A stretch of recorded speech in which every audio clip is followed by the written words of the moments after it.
인생은 100m 달리기가 아니라 마라톤 경주다라는 그런 말이 있습니다. 여러분 100m 달리기는 어떻습니까? 한번 온 힘을 다해서 달리면 그것으로 그냥 끝이 납니다. 잠깐 동안에 최선을 다해서 달리면 그것으로 그냥 끝이 나는 것이죠.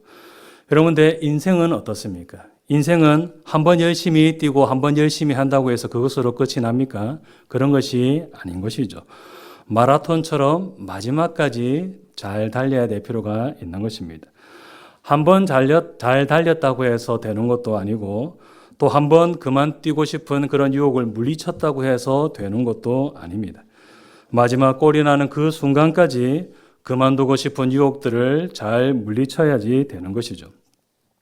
중간중간에 여러 차례 포기하고 싶은 그런 유혹들이 계속해서 들지만은 또 계속해서 넘어질 위기가 수없이 많이 다가오지만은 그 모든 것들을 다 이겨내고 끝까지 잘 달리는 일을 해야 되는 것입니다. 여러분, 그래서 인생은 100m가 아니라 마라톤이다라는 그런 말들을 하는 것이죠. 여러분, 우리의 신앙도 마찬가지입니다. 100m 달리기처럼 한 번 최선을 다한다고 해서 되는 것이 아닙니다. 여러분, 한 번 전력 질주하고 한 번 큰 위기와 시험을 이겨내는 것으로 신앙생활이 끝이 난다라면 여러분 얼마나 좋겠습니까? 여러분, 그런데 신앙의 경주는 그렇지가 않습니다. 한 번 큰 위기를 넘겼다고 해서 좀 마음 놓고 있으면 또 무엇이 찾아옵니까? 또 위기가 찾아오고 또 큰 시험을 내가 이겨내어 놓았다고 이렇게 마음 놓고 있으면 또 어떻습니까? 또 다른 시험이 계속해서 찾아옵니다.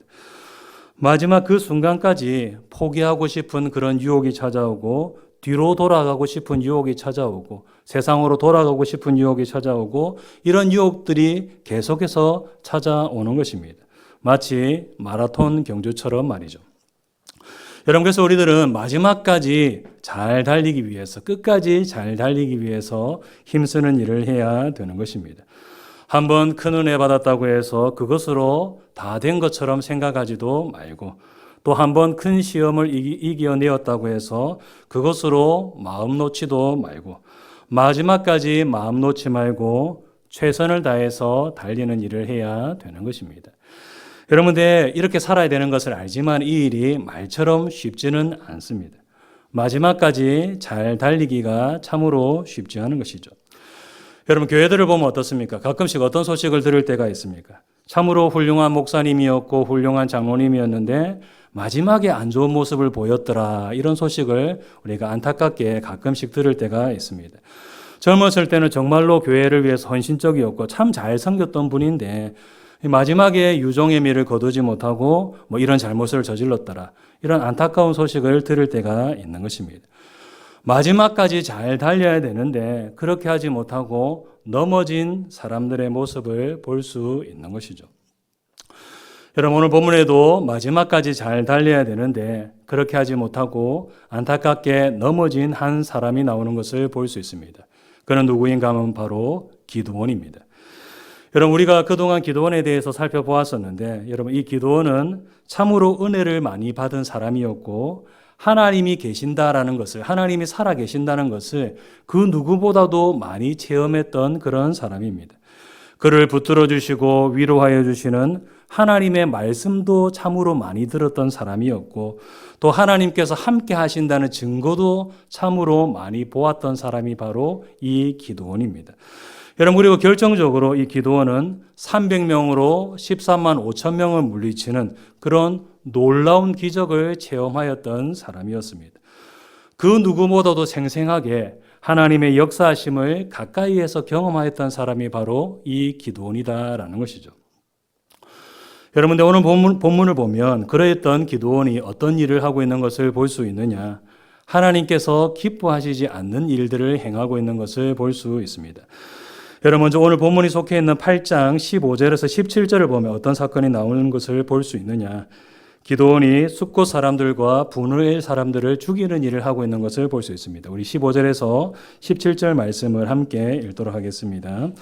기드온이 숫곳 사람들에게 이르러 말하되 너희가 전에 나를 희롱하여 이르기를 세바와 살문나의 손이 지금 내 손 안에 있다는 거냐 어찌 우리가 내 피곤한 사람들에게 떡을 주겠느냐 한 그 세바와 살문나를 보라 하고 그 성읍의 장로들을 붙잡아 들가시와 찔레로 숫곳 사람들을 징벌하고 분우엘 망대를 헐며 그 성읍 사람들을 죽이니라.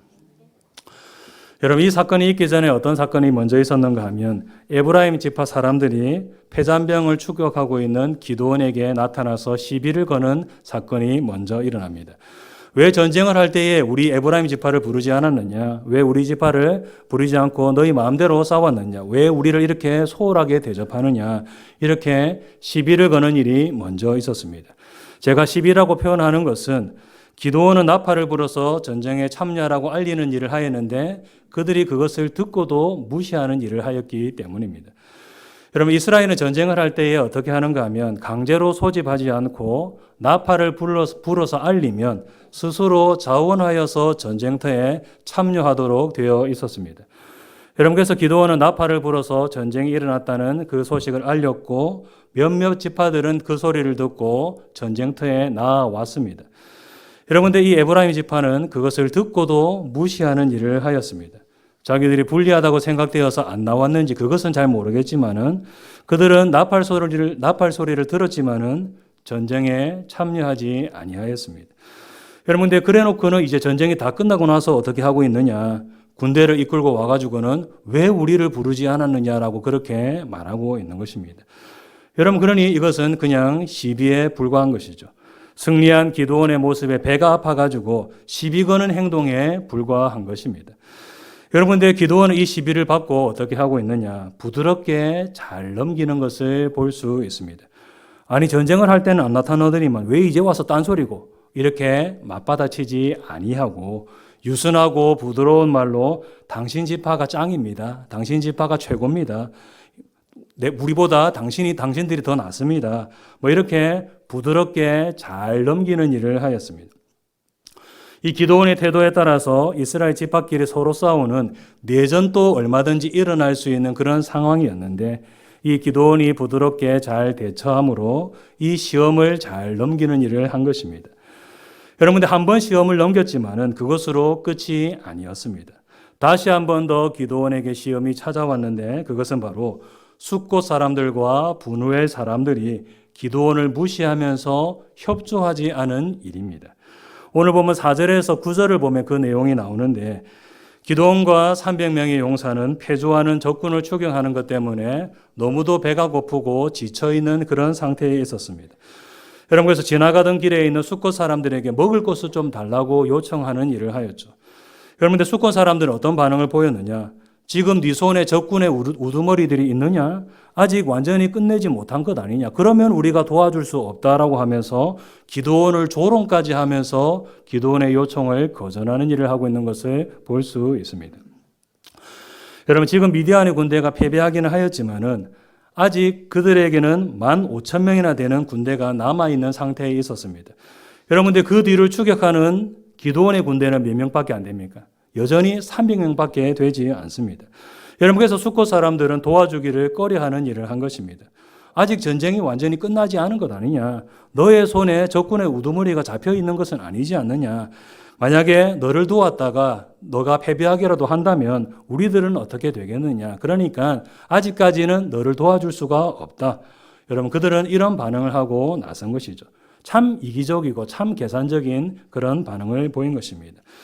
여러분 이것은 분우엘 사람들도 마찬가지였습니다. 분우엘 사람들도 숫곳 사람들과 똑같은 그런 반응을 보였습니다. 여러분 그래서 기드온은 어떻게 하였느냐? 분노하고 만 것입니다. 여러분 근데 분노한 것까지는 어떻습니까? 이해할 수 있습니까? 이해할 수 없습니까? 이런 상황 가운데에서 얼마든지 이렇게 분노하는 것은 이해할 수 있는 상황입니다. 이런 상태에서 분노하지 않을 사람이 어디 있겠습니까? 자기는 이스라엘 민족을 위해서 쇠가 빠지게 싸우고 있는데 이 인간들은 자기들만 생각하면서 협조를 하지 않고 오히려 열심히 싸우고 있는 기드온을 조롱하고 무시하는 일까지 하고 있으니까 분노가 일어나는 것까지는 충분히 이해할 수 있는 일이다라고 할 수 있는 것이죠. 여러분, 근데 분노는 할 수 있지만 어떻게 해야 될까요?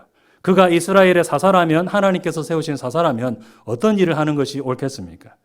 감정에 휘둘리지 말고 적당하게 벌을 주는 일을 해야 되는 것입니다. 그들이 지은 죄에 대한 합당한 벌을 내려야 되는 것이고, 그러나 그럼에도 불구하고 그들이 같은 동족이기 때문에, 그들이 이방 민족이 아니라 같은 하나님의 백성이기 때문에 때리더라도 좀 자비를 베풀어서 때리는 일을 해야 되는 것입니다. 때리더라도 이 사람들이 내 새끼니까 어떻게 해야 되겠습니까? 좀 손에 사정을 두어서 세게 때리는 것이 아니라 좀 자비를 두어서 징계하는 일을 해야 되는 것이죠. 여러분, 근데 기드온은 어떻게 하였습니까? 감정에 휘둘려 가지고 아주 우악스럽게 때리고 짓밟고 죽이는 일을 하고 있는 것을 볼 수 있습니다. 그 성읍의 지도자들만 처벌하여서 일벌백계로 삼아도 될 것인데, 백성들까지 다 징벌하고 건물까지 다 헐어버리고 백성들을 죽이는 일을 하고 말았다는 것을 볼 수 있습니다.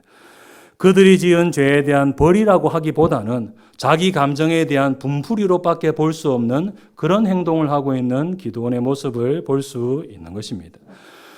여러분, 그래도 이것은 그들이 잘못했기 때문에 기드온이 그럴 수도 있다라고 넘어갈 수도 있는 일이라고 할 수 있습니다.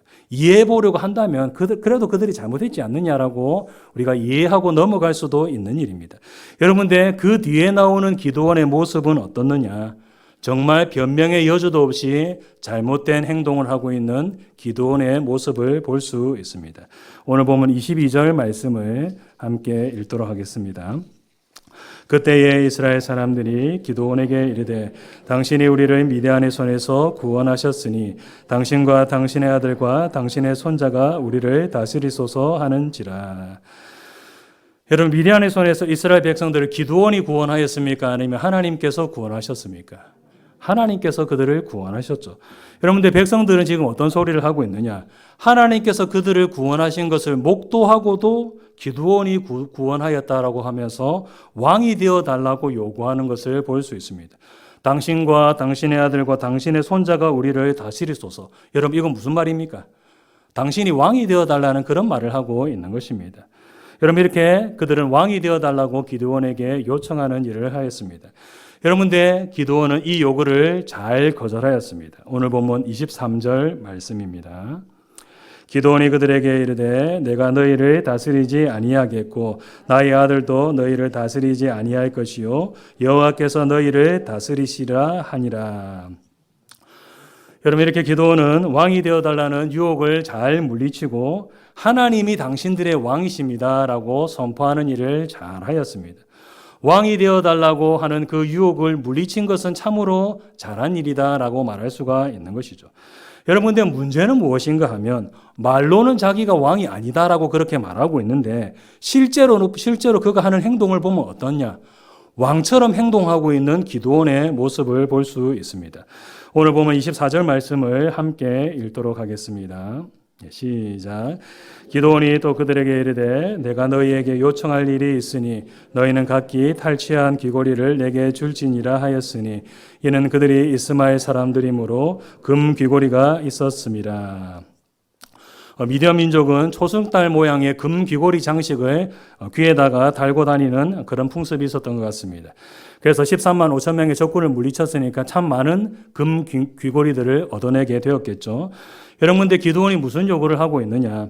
그 모든 전리품들을 자기에게 달라고 요구를 하고 있습니다. 자기가 왕도 아닌데, 자기가 다 차지할 권리도 없는데 그것을 자기에게 다 달라고 요구하고 있는 것을 볼 수 있는 것이죠. 여러분, 그래서 백성들이 전리품을 다 내어 놓았는데 그 양이 얼마 정도가 되었느냐? 오늘 보면 26절 말씀 함께 읽도록 하겠습니다. 시작. 기드온이 요청한 금 귀고리의 무게가 금 1700세겔이요 그 외에 또 초승달 장식들과 배물과 미디안 왕들이 입었던 자색 의복과 또 그 외에 그들의 낙타목에 둘렀던 사슬이 있었더라. 아멘. 금의 무게가 1700세겔이다라고 말하고 있는데 1세겔은 금 3돈 정도에 해당됩니다. 그리고 무게로 따지자면 11.4g 정도가 됩니다. 여러분, 그래서 킬로그램 단위로 환산해 보면 어떻게 계산할 수가 있느냐? 19kg이 됩니다. 금 19kg. 우리가 평생에 한번 구경해 본 적도 없죠.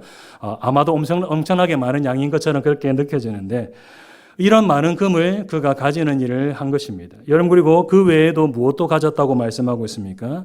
기타 폐물들과 왕들이 입었던 옷도 그가 가졌다라고 말씀하고 있습니다.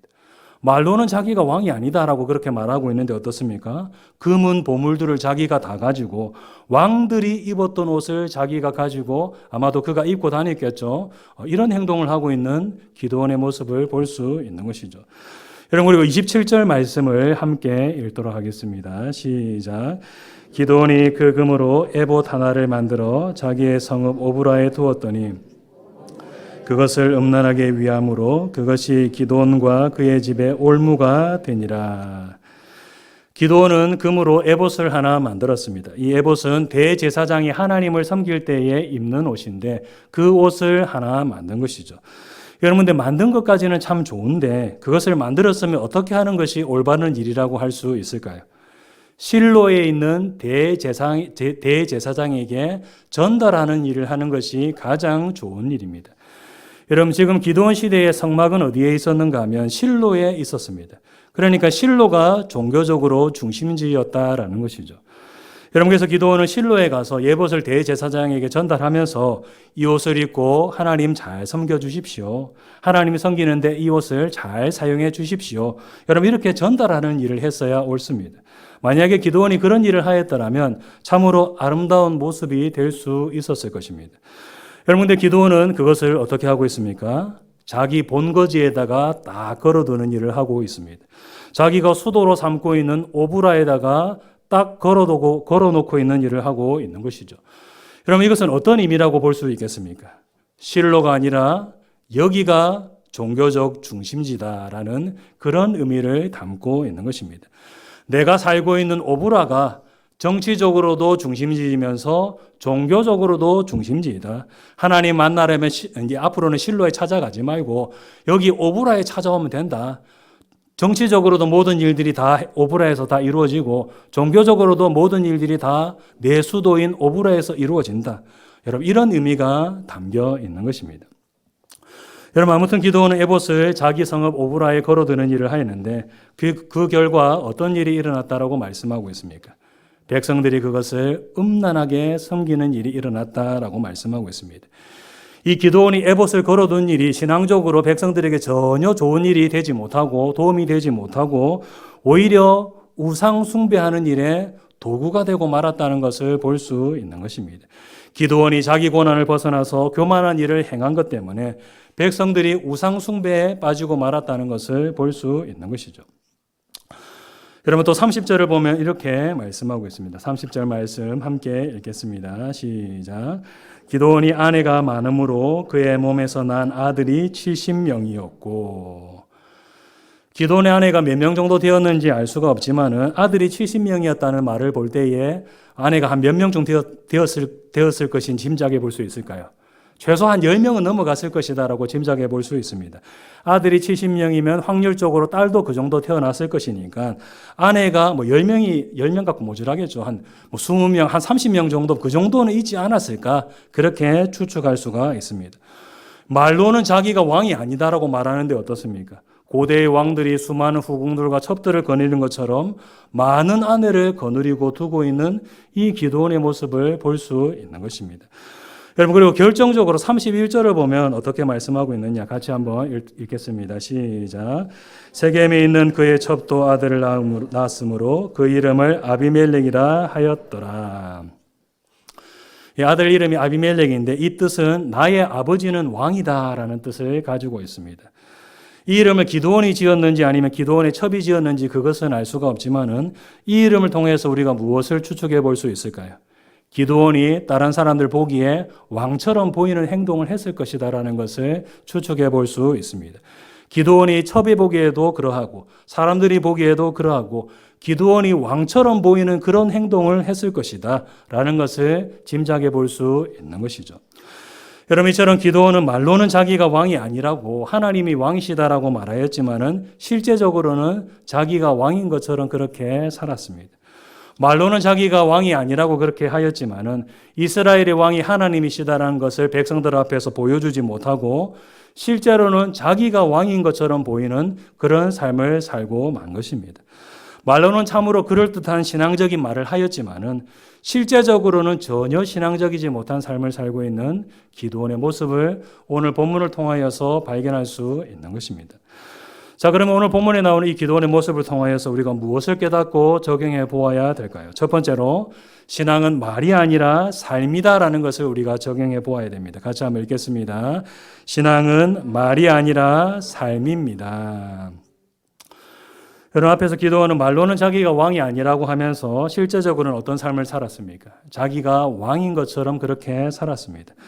여러분, 우리들도 어떻게 할 때가 많이 있느냐? 바로 이렇게 말로는 신앙적인 말을 하면서 실제적으로는 우리가 하는 말과 전혀 다른 삶을 살아갈 때가 참 많이 있습니다. 말로는 신앙적으로 이렇게 해야 된다, 저렇게 해야 된다, 그럴듯한 말을 합니다. 그렇지만 실제로는 그 말과 완전히 반대되는 전혀 신앙적이지 않고 완전히 세상적인 그런 삶을 살아가는 우리들의 모습을 볼 때가 참 많이 있는 것입니다. 여러분, 특히 이것은 우리처럼 오래 믿은 사람일수록 이런 경향이 나타나는 경우가 참 많이 있습니다. 신앙생활을 오래 한 사람일수록 아는 것도 참으로 많습니다. 그동안 수없이 많은 설교를 들어왔고 또 그동안 수없이 많은 성경 공부 과정을 이수해 왔기 때문에 신앙적으로 아는 것이 참으로 많다라고 할 수 있는 것이죠. 여러분들 그 신앙적 지식이 어떻습니까? 삶으로 이어지지 못하고 그냥 우리의 입술에만 머물러 있는 그런 경우가 참으로 많이 있습니다. 신앙적으로 내가 그냥 그것을 아는 것뿐인데도 불구하고 내가 그렇게 살아가는 것처럼 착각을 하면서 살아갈 때가 참으로 많이 있는 것입니다. 사실은 말뿐이고 사실은 지식뿐인데 그 아는 것을 내가 신앙생활 잘하고 있다고, 내가 신앙생활 똑바로 하고 있다고 착각하는 경우가 참으로 많이 있는 것입니다. 신앙은 말이 있는 것이 아니라 삶에 있는 것인데 말과 삶이 다른, 아는 것과 사는 것이 다른 그런 우리들의 모습을 볼 때가 참으로 많이 있다라는 것이죠. 여러분, 그래서 우리가 말뿐인 신앙을 하는 것은 아닌지 그것을 늘 점검해 보아야 될 필요가 있는 것입니다. 내가 말하는 대로, 내가 아는 대로 그렇게 살기 위해서 내가 힘쓰고 있는가? 아니면 그냥 내가 알고 있는 것뿐인데 내가 그렇게 살고 있다고 착각하고 있는 것은 아닌가? 우리가 이것으로 우리의 자신의 신앙과 삶을 늘 점검하고 살펴보는 일을 잘 해야 될 필요가 있는 것입니다. 여러분, 그래서 우리가 아는 것대로 살기 위해서 힘쓰고 또 우리가 듣고 배운 대로 살기 위해서 힘쓰는 일을 우리는 해야 되는 것입니다. 우리 주님께서 부르시는 그날까지 우리들이 많이 배우고 많이 아는 것을 자랑하는 것이 아니라 작은 말씀이라도 그 말씀 붙잡고 순종하며 살기 위해서 힘쓰는 삶을 우리들은 살아가야 되는 것입니다. 여러분, 두 번째로 우리는 마지막까지 잘 달리기 위해서 힘쓰는 일을 해야 됩니다. 2번 같이 읽겠습니다. 마지막까지 잘 달려야 합니다. 여러분, 앞에서 기드온은 300명으로 13만 5천 명을 물리치는 놀라운 기적을 체험하였습니다. 여러분, 근데 곧 이어서 어떤 시험이 찾아왔음을 볼 수 있습니까? 에브라임 지파가 시비를 거는 시험이 찾아온 것을 볼 수 있죠. 큰 기적과 은혜를 경험한 뒤에 곧 이어서 시험이 찾아왔다라는 것을 볼 수 있는 것입니다. 여러분, 그리고 그 시험을 기드온이 부드러운 말로 잘 넘겼지만은 또 어떤 일이 찾아왔음을 볼 수 있습니까? 숫곳 사람들과 분후의 사람들이 비협조적으로 대하고 그를 무시하고 조롱하는 또 다른 시험이 연이어서 찾아왔다는 것을 볼 수 있습니다. 한 번 시험을 물리친 것으로 그냥 끝이었느냐? 그것이 아니라 시험을 물리치고 나면 또 다른 시험이 찾아왔다는 것을 볼 수 있고, 기드온은 한 번의 시험은 잘 넘겼지만은 그 뒤에 찾아온 시험은 넘기지 못하고 결국 넘어지고 말았더라라는 것을 볼 수 있는 것입니다. 여러분, 이처럼 한 번 큰 기적과 은혜를 경험하였다고 해서 그것으로 끝이 나는 것이 결코 아닌 것입니다. 또 한 번 큰 유혹을 이겼다고 해서 그것으로 끝도 아닌 것입니다. 앞에서 신앙은 마라톤이라고 했던 것처럼 시험과 유혹은 우리들을 끊임없이 찾아오는 것입니다. 주님께서 부르시는 그날까지, 아마도 우리가 죽는 그날까지 시험과 유혹은 우리들을 계속해서 찾아와서 우리들을 넘어뜨리려고 할 것이 틀림없는 것입니다. 여러분, 그래서 우리들은 어떻게 해야 되느냐? 마지막까지 마음을 놓지 말고 끝까지 잘 달리기 위해서 힘쓰는 일을 해야 되는 것입니다. 한번 큰 은혜를 받았다고 해서 그것으로 다 된 줄로 생각하지도 말고 또 한 번 큰 시험과 유혹을 이겨내었다고 해서 그것으로 마음 놓지도 말고 마지막까지 신앙의 경주를 끝까지 잘 달리기 위해서 힘쓰는 일을 우리가 해야 되는 것이죠. 빌립보서 3장 12절에서 14절 말씀을 함께 읽도록 하겠습니다. 시작. 내가 이미 얻었다 함도 아니요